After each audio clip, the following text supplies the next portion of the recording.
ආයුබෝවන් Cake and Shapes YouTube channel එකට ගොඩාක් ආදරයෙන් ඔයාලව පිළිගන්නවා. අද මේ වීඩියෝ එකෙන් මම ඔයාලට කියලා දෙන්න හදන්නේ නිවැරදිව red velvet cake එකක් හදාගන්නේ කොහොමද කියලා. ඒ විතරක් නෙමෙයි red velvet cake එකත් එක්ක අපි හදන්නේ cream cheese frosting එකනේ. ඉතින් cream cheese frosting එකත් හදාගන්න විදිය ඔයාලට කියලා දෙනවා. ඒ වගේම red velvet cake එකට අපිට අවශ්‍ය වෙනවා butter milk එක. ඉතින් butter milk එක කඩෙන් ගන්න අවශ්‍ය නැහැ. ඒකත් ගෙදරදීම හදාගන්න විදිය මම ඔයාලට කියලා දෙනවා. ඉතින් මේ ingredients වලින් මම cake එක හදලා තියෙන්නේ කිලෝ 1 cake එකක්. ඉතින් ඔයාලට කිලෝ 2 cake එකක් හදන්න ඕන නම් මේ ingredients ප්‍රමාණය දෙගුණයක් කරගන්න පුළුවන්. ඉතින් අඟල් 8 තැටිය තමයි මම මේ කේක් එක සඳහා භාවිතා කරලා තියෙන්නේ. අඟල් 8 තැටියෙන් මම බැටර් එක තැටි දෙකකට සමානව බෙදාගෙන තමයි කේක් එක බේක් කරගත්තේ. එහෙනම් ඉතින් අපි වීඩියෝ එකට ගිහිල්ලා බලමු කොහොමද මම red velvet cake එක නිවැරදිව හදාගත්තේ කියලා. red velvet cake එක හදන්න මට අවශ්‍ය වෙන්නේ මේ ද්‍රව්‍ය ටික තමයි butter ග්‍රෑම් 340ක්, පාන් පිටි ග්‍රෑම් 300ක්, බිත්තර 2ක්, ඒ වගේම සුදු විනාකිරි මේස හැන්දක් අවශ්‍ය වෙනවා. සුදු විනාකිරි නැත්නම් ඕගොල්ලන්ට දෙහි මේස හැන්දක් උනත් භාවිතා කරන්න පුළුවන්. බේකින් සෝඩා තේ හැඳි 1ක්, ලුණු තේ හැඳි කාලක්, ඒ වගේම වැනිලා තේ හැඳි 2ක්, සීනි ග්‍රෑම් 300ක්, කොකෝ පවුඩර් මේස හැඳි 1ක් හෝ 2ක් ඔයාලට භාවිතා කරන්න පුළුවන්. ඒකම මට අවශ්‍ය වෙනවා රතු පාට ෆුඩ් කලරින්. ඉතින් මේකට ජෙල් ෆුඩ් කලර්ස් ගන්නවා නම් තමයි හොඳ. ලික්විඩ් කලර්ස් ගත්තොත් බැටර් එක ගොඩක් දිය වෙන්න පුළුවන්. ඉතින් අපිට කලර් එක ගොඩක් එකතු කරන්න ඕන නිසා ජෙල් ෆුඩ් කලර් එකක් භාවිතා කළොත් තමයි ගොඩාක් සුදුසු. රතු පාට ජෙල් ෆුඩ් කලර් එකෙන් මට තේ හැඳි කාලක් අවශ්‍ය වෙනවා. ඒ වගේම ෆ්‍රෙෂ් මිල්ක් කෝප්පයක් අවශ්‍ය වෙනවා බටර් මිල්ක් එක සඳහා. රෙසිපි එකට අදාළ හැම ඉන්ග්‍රීඩියන්ට් එකක්ම මම ඩිස්ක්‍රිප්ෂන් බොක්ස් එකේ දාන්නම් ඔයාලට බලා ගන්න. එහෙනම් ඉතින් අපි දැන් බලමු නිවැරදිව red velvet cake එකක් හදාගන්නේ කොහොමද කියලා.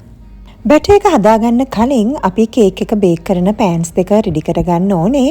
ඉතින් මම අද භාවිතා කරන්නේ අඟල් 8 තැටියනේ. අඟල් 8 තැටි දෙකක් මේ විදියට මුලින්ම මම බටර් ටිකක් ගාගෙන ඊට පස්සේ පාන් පිටි ටිකක් තවරගෙන තියෙනවා. ඉතින් අද මම භාවිතා කරන්නේ අඟල් 8 තැටිය. ඔයාලට කැමති නම් අඟල් 6 තැටි දෙකක් උනත් මේ සඳහා භාවිතා කරන්න පුළුවන්. මුලින්ම මම බටර් මිල්ක් එක හදාගන්න තමයි යන්නේ. ඉතින් ෆ්‍රෙෂ් මිල්ක් කෝප්පයක් මෙතන තියෙනවා. ඒ වගේම සුදු විනාකිරිත් තියෙනවා. සුදු විනාකිරි නැත්නම් ඔයාලට දෙහි උනත් පාවිච්චි කරන්න පුළුවන්.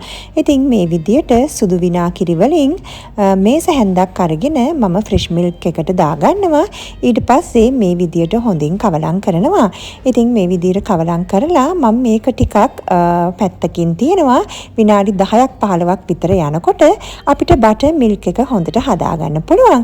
ඉතින් මම විනාඩි 15ක් විතර ගියාට පස්සේ ඔයාලට පෙන්නන්නම් බටර් මිල්ක් එක කොහොමද හැදිලා තියෙන්නේ කියලා. මුලින්ම මම dry ingredients ටික mix කරගන්න තමයි යන්නේ. මේ විදියට මම පාන් පිටි ටික දාගන්නවා. ඊට පස්සේ baking soda, chocolate powder, ඒ වගේම ලුණු දාලා හොඳට මේ ටික මම හලා ගන්නවා. 3 සැරයක් විතර හලා ගත්තත් ගැටලුවක් නැහැ. ඉතින් මම නම් එක සැරයක් හලාගෙන ඊට පස්සේ ස්පැචුලා එකකින් මේ විදියට හොඳට කවලම් කරගන්නවා. මුලින්ම මම බටර් එක බීට් කරගන්න තමයි යන්නේ. ඉතින් බටර් එක අපි ෆ්‍රිජ් එකෙන් ගත්ත ගමන් පාවිච්චි කරන්නේ නැහැ. රූම් ටෙම්පරේචර් එකේ තියලා ගත්ත බටර් තමයි පාවිච්චි කරන්න ඕනේ. දැන් මම මේ බටර් එකේ පැහැය අඩු වෙනකන් මේ විදියට බීට් කරගන්නවා. මතක තියාගන්න red velvet cake එක හදනකොට අපි භාවිතා කරන්න ඕන unsalted butter එක. ඒ කියන්නේ ලුණු අඩංගු නැති butter එක.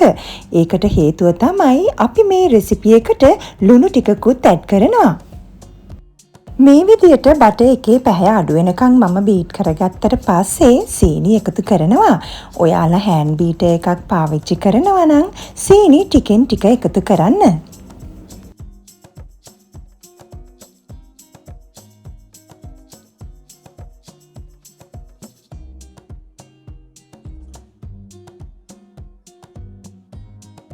බීට් කරන අතරතුර ස්පැචුලා එකකින් මේ විදියට මිශ්‍රණය කවලම් කරන්න අමතක කරන්න එපා. මේ විදියට විනාඩි කිහිපයක් බටර් සහ සීනි බීට් කරගන්න. සීනි නම් මේ වෙනකොට හොඳටම දිය වෙලා නැහැ. බිත්තර ඇඩ් කරාට පස්සේ තමයි සීනි ටික දිය වෙන්නේ. දැන් මිශ්‍රණය හොඳින් මේ විදියට කවලම් කරලා බිත්තර දෙක එක දාලා බීට් කරගන්න. බිත්තර වලින් තමයි අපේ කේක් එකේ වොලියුම් එක වැඩි වෙන්නේ. ඒක නිසා බිත්තර එකින් එක දාලා හොඳින් බීට් කරගන්න ඕනේ.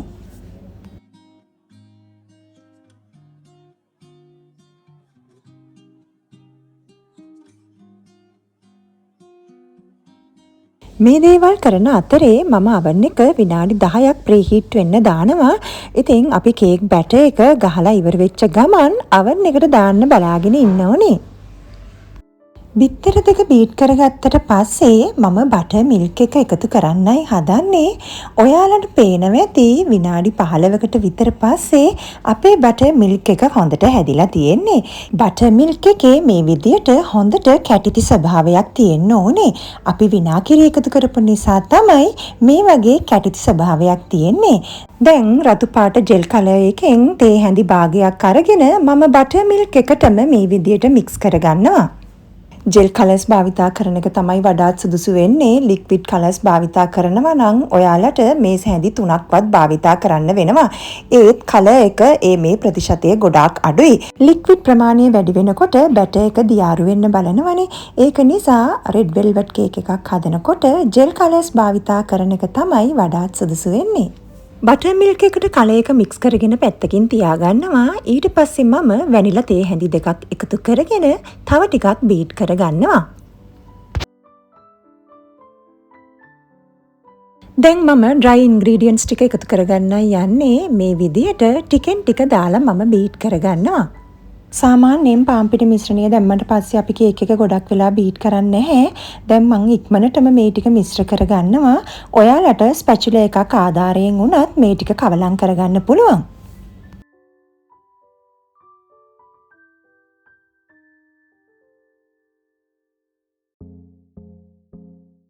ඒ එක්කම මම බටර් මිල්ක් එකත් ටිකින් ටික දාලා මිශ්‍රණය හොඳට මික්ස් කරගන්නවා.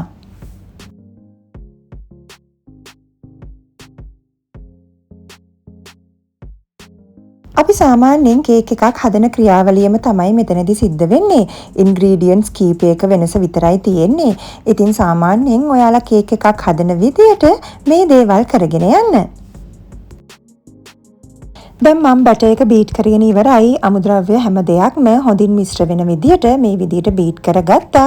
ඉතින් ඔයාලට පේනවා ඇති ගොඩාක් දියාරුවටත් නෑ, ගොඩාක් ඝනකමටත් නැහැ. ඉතින් අපි බටර් එක ඒක නිසා තමයි රූම් ටෙම්පරේචර් එකේ තියලා ගන්න ඕනේ. එහෙනම් ඉතින් දැන් අපි මේ බැටර් එක සමාන කොටස් දෙකකට බෙදලා මගේ කේක් පෑන් දෙකට මම දාගන්නවා. රෙඩ් වෙල්වෙට් කේක් එක හදන්න කලින් අපි කේක් පෑන් දෙක ලෑස්ති කරගන්න ඕනේ. මොකද බැටර් එකට විනාකිරි බේකින් සෝඩායි දෙකම දාලානේ තියෙන්නේ. ඉතින් බැටර් එක එළියේ තියෙනකොට ඒ දෙකම ඉතාමත් ඉක්මනින් ක්‍රියා කරන්න බලනවා. ඒක නිසා බැටර් එක ගහගත්ත ගමන්ම oven එකට දාන්න බලාගෙන ඉන්න ඕනේ. ඒ වගේම ගොඩාක් අයට තියෙන තවත් ගැටලුවක් තමයි කේක් එක බේක් වෙන්නේ උල් හැඩයට කියන ගැටලුව. ඉතින් ඒකට විසඳුමක් විදියට පෑන් එකට බැටර් එක දැම්මට පස්සේ මේසයක් මතට මේ විදියට ටැප් කරන්න ඕනේ. කේක් පෑන් එකේ බැටර් එක සමාන්තරව බෙදලා යන්න ඕනේ. එතකොට තමයි කේක් එක ෆ්ලැට් එකට බේක් වෙලා එන්නේ. oven එක විනාඩි 10ක් ප්‍රීහීට් වෙලා තියෙන්නේ. oven එකේ මැද රැක් එකේ මේ විදියට මම කේක් දෙක තියලා කේක් එක බේක් කරගන්නවා. ඉතින් මගේ oven එකේ උෂ්ණත්වයේ විදියට සෙල්සියස් අංශක 165ට පැයක් තමයි මම සාමාන්‍යයෙන් කේක් එක බේක් කරගන්නේ. ඔයාලගේ oven එකේ උෂ්ණත්වය අනුව සාමාන්‍ය විදියට කේක් එක මේ විදියට බේක් කරගන්න. පැයක් ගියාට පස්සේ මේ විදියට බාබකියු ස්ටික් එකක් ආධාරයෙන් මම කේක් එක හොඳට බේක් වෙලාද කියලා බලනවා. බාබකියු ස්ටික් එක තෙත ගතියට ආවේ නැත්නම් කේක් එක හොඳින් බේක් වෙලා තියෙන්නේ. ඉතින් ටිකක් තෙත ගතිය වගේ තියෙනවා නම් ඔයාලට තව විනාඩි කිහිපයක් කේක් එක බේක් කරගන්න පුළුවන්. ඒ එක්කම කේක් එකේ මේ විදියට පැලිච්ච ස්වභාවයක් දක්නට ලැබෙනවා. ඒක ගැටලුවක් වෙන්නේ නැහැ. සාමාන්‍යයෙන් අපි චොක්ලට් පවුඩර් එකතු කරන කේක් වල උඩ මේ විදියට පැලිච්ච ස්වභාවයක් දක්නට ලැබෙනවා. දැන් කේක් දෙකම මේ විදියට කූලින් රැක් එකක් උඩින් තියලා හොඳින් නිවා ගන්නවා. කේක් එක නිවෙන අතරේ මම ක්‍රීම් චීස් ෆ්‍රොස්ටිං එක හදාගන්න තමයි යන්නේ. ඒ සඳහා මට අවශ්‍ය වෙනවා බටර් ග්‍රෑම් 200ක්, ක්‍රීම් චීස් ග්‍රෑම් 400ක්. ඔයාලට ක්‍රීම් චීස් ඕනම වර්ගයකින් භාවිතා කරන්න පුළුවන්. අයිසිං ෂුගර් ග්‍රෑම් 800ක්, වැනිලා තේ හැන්දක්, ඒ වගේම ලුණු ටිකක් අවශ්‍ය වෙනවා. ඉතින් ලුණු ඔයාලා කැමතිනම් විතරක් මෙතනදී භාවිතා කරන්න පුළුවන්. මොකද අපි කේක් එකටත් ලුණු භාවිතා කරපු නිසා. එහෙනම් ඉතින් අපි ගිහින් බලමු කොහොමද ක්‍රීම් චීස් ෆ්‍රොස්ටිං එක හදාගන්නේ කියලා. මුලින්ම මම බටර් ටික එකතු කර ගන්නවා. මතක තියාගන්න ශීතකරණයෙන් ගත්ත ගමන් බටර් භාවිතා කරන්න එපා. රූම් ටෙම්පරේචර් එකට ආවට පස්සේ තමයි බටර් භාවිතා කරන්න ඕනේ. ඉතින් දැන් මම මේ විදියට බටර් එක ලා කහ පාටක් වෙනකන් හොඳින් බීට් කර ගන්නවා.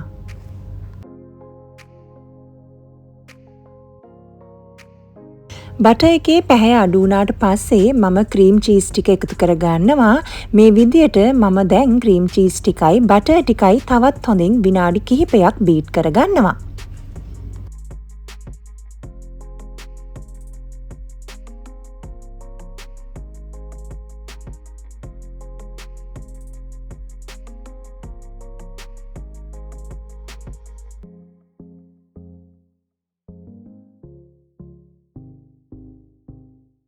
බටර් සහ ක්‍රීම් චීස් හොඳින් මික්ස් වුණාට පස්සේ අයිසිං ෂුගර් ටික ටික එකතු කරගෙන මේ විදියට බීට් කරගන්නවා.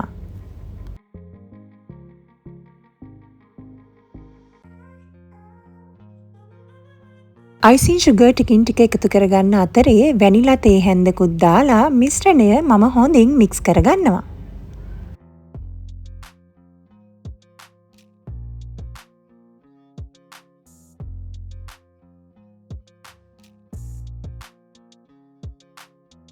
අයිසිං ෂුගර් ඔක්කොම එකතු කරගත්තට පස්සේ විනාඩියක් විතර හොඳින් මම බීට් කරගන්නවා. මේ විදියට තමයි ක්‍රීම් චීස් ෆ්‍රොස්ටිං එක අපි හදාගන්නේ. ඉතින් මේක සාමාන්‍ය අයිසිං එක වගේ නෙමෙයි, ටිකක් විතර දියාරු ගතියට වගේ තමයි තියෙන්නේ.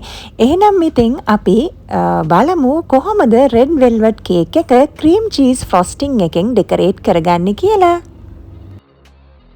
කේක් දෙක හොඳින් නිවිලා තියෙන්නේ. ඔයාලට පේනවනේ කේක් දෙක සම්පූර්ණයෙන්ම ෆ්ලැට් එකට තමයි බේක් වෙලා ඇවිල්ලා තියෙන්නේ. දැන් මං කේක් දෙකේම උඩ කොටස මේ විදියට අයින් කරගන්නවා. මේ සඳහා මේ වගේ දැති පිහියක් භාවිතා කළොත් තමයි ඔයාලට කේක් දෙක ෆ්ලැට් එකට කපා ගන්න පුළුවන් වෙන්නේ. කේක් දෙකේ උඩ කොටස මම මේ විදිහට අයින් කරගත්තා. අයින් කරගත්ත කොටස් වලින් මම මේ වගේ කේක් ක්‍රම්ස් ටිකක් වින් කරගත්තා කේක් එක ඩෙකරේට් කරන්න. ඉතින් මම මේක අතින් මේ විදිහට ගොඩාක් හීනියට පොඩි කරලා තියෙන්නේ.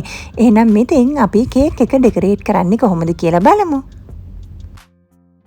මේ විදියට ක්‍රීම් චීස් ෆ්‍රොස්ටිං එකෙන් ටිකක් අරගෙන කේක් බෝඩ් එකේ ගාලා එක ලේ එකක් තියාගන්නවා. ඊට පස්සේ මම ක්‍රීම් චීස් ෆ්‍රොස්ටිං එක මේ විදියට කේක් එක මැදට දාගන්නවා. ඉතින් ටිකක් වැඩියෙන් ෆ්‍රොස්ටිං එක දාගත්තට ගැටලුවක් වෙන්නේ නැහැ. දැන් ක්‍රීම් චීස් ෆ්‍රොස්ටිං එක කේක් එක වටේට මේ විදියට ගාගෙන මං සම්පූර්ණ කේක් එකම කවර් කරගන්නවා. ක්‍රීම් චීස් ෆ්‍රොස්ටිං එකෙන් අපිට කේක් එක නීට් කරගන්න බැහැ. සාමාන්‍ය අයිසිං එක වගේ නෙමෙයි. අපිට කේක් එක කවර් කර ගැනීමක් විතරයි කරගන්න පුළුවන්. ඉතින් නීට් උන්නේ කියලා ගැටලුවක් කරගන්න එපා. ක්‍රීම් චීස් ෆ්‍රොස්ටිං එක භාවිතා කරනකොට අපිට වෙනද විදියට කේක් එක නීට් කරගන්න බැහැ. මේ විදියට ස්පැචුලා එකක් ආධාරයෙන් උනත් ඔයාලට ෆ්‍රොස්ටිං එක ගාගන්න පුළුවන්.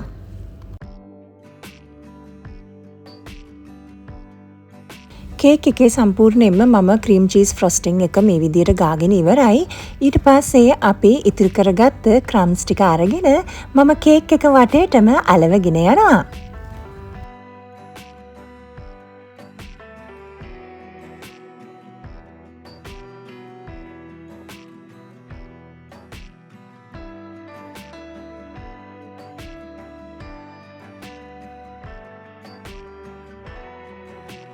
මේ විදියට කේක් එක වටේටම මම ක්‍රම්ස් ටික අලව ගත්තා. ඊට පස්සේ 1M නොසල් එක අරගෙන ක්‍රීම් චීස් ෆ්‍රොස්ටිං එකෙන් මම කේක් එක උඩ මේ විදියට පොඩි ඩෙකරේෂන් එකක් දාගන්නවා. ඊට පස්සේ තවත් ක්‍රම්ස් ටිකක් අරගෙන කේක් එක උඩින් මේ වගේ ඉහ ගන්නවා. මේ විදිහට තමයි රෙඩ් වෙල්වෙට් කේක් එක මම ඩෙකරේට් කරලා ඉවර කරගත්තේ. ඒ වගේම ඔයාලට විශේෂයෙන් දෙයක් කියන්න ඕනේ. අපි හදාගත්ත ක්‍රීම් චීස් ෆ්‍රොස්ටිං එකෙන් මට ග්‍රෑම් 500ක වගේ ප්‍රමාණයක් ඉතුරු වුණා. ඉතින් අපි බටර් ක්‍රීම් එක ස්ටෝර් කරලා තියෙනවා වගේ මම මේකත් හොඳට වහලා ශීතකරණයේ දාලා තියෙනවා. මට අවශ්‍ය වෙලාවට ප්‍රයෝජනෙට ගන්න පුළුවන්. එහෙනම් ඉතින් අදට මේ වීඩියෝ එකෙන් මම ඔයාලගෙන් සමුගන්නවා. වීඩියෝ එක ප්‍රයෝජනවත් කියලා හිතෙනවා නම් අනිත් අයටත් බලාගන්න ෂෙයා කරන්න. Cake and Shapes YouTube channel එක තවමත් subscribe කරලා නැත්නම් subscribe කරන්න. එහෙනම් මේ වගේ වීඩියෝ එකකින් නැවතත් ඔයාලව හමු වෙන්න එනකන් ඔයාලට සුබ දවසක්.